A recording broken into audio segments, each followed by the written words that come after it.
Hello everyone. ये question UPSC ने CDS 2026 में पूछा था और इसने ये क्लियर कर दिया है कि ये साल के लिए प्रधानमंत्री फसल बीमा योजना इंपॉर्टेंट है। अब होना भी चाहिए बिकॉज इसके 10 साल हो रहे हैं। तो आइए पहले इसको सॉल्व करेंगे, उसके बारे में पढ़ेंगे।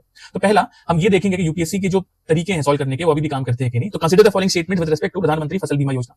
तो Fasal Bima Yojana provides risk insurance to farmers against crop damage due to non preventable natural disaster. अब लॉजिकल लग रहा है। अब फसल बीमा की बात है, फसल बीमा मतलब क्रॉप इंश्योरेंस, राइट? तो क्रॉप डैमेज की बात करें तो it is logical, it is correct. ठीक है, सो अपने आप फर्स्ट में सही लग रहा है बेसिकली। देन प्रधानमंत्री Fasal Bima Yojana provides risk coverage of 2 lakh rupees in case of death of the insured. Now ये क्रॉप इंश्योरेंस के बारे में बात कर रहा है, ठीक है? हेल्थ इंश्योरेंस या लाइफ इंश्योरेंस के बारे में नहीं बात कर रहा। तो ये स्टेटमेंट जो है it is not going with this प्रधानमंत्री फसल बीमा योजना, तो इसको मैं हटाता हूं। ठीक है, सिमिलरली दूसरा मैं देखता हूं यूपीएससी जब भी फैक्ट मेंशन करता है, एब्सोल्यूट फैक्ट मेंशन करता है, वो गलत होता है। तो ऐसे में सेकंड स्टेटमेंट को एलिमिनेट कर सकता हूं। थर्ड आते हैं, this yojana insures flow of credit to the agriculture sector. Very moderate statement है ना। तो मॉडरेट स्टेटमेंट जब भी यूपीएससी देती है जनरली सही होता है, 99% सही होता है। It insures flow of credit to the agriculture sector. Yes, insurance रहेगा तो ऑब्वियसली इन्वेस्टमेंट आएगा, क्रेडिट आएगा। ठीक है, first and third is correct. Fourth देख लेते हैं, Pradhan Mantri Fasal Bima Yojana provides risk coverage of 2 lakh for the complete disability of the insured. Now again health insurance की बात नहीं, क्रॉप इंश्योरेंस की बात है। सेकंड कंप्लीट डिसेबिलिटी की बात कर रहा है, वैसे ही एक्सट्रीम स्टेटमेंट हटाते हैं। थर्ड फैक्चुअल चीज जो है यूपीएससी गलत देता है, तो फोर्थ को मैं हटा सकता हूं। तो थर्ड और फोर्थ में ठीक है, the main thing is third is basically more suitable, answer is 1 and 3।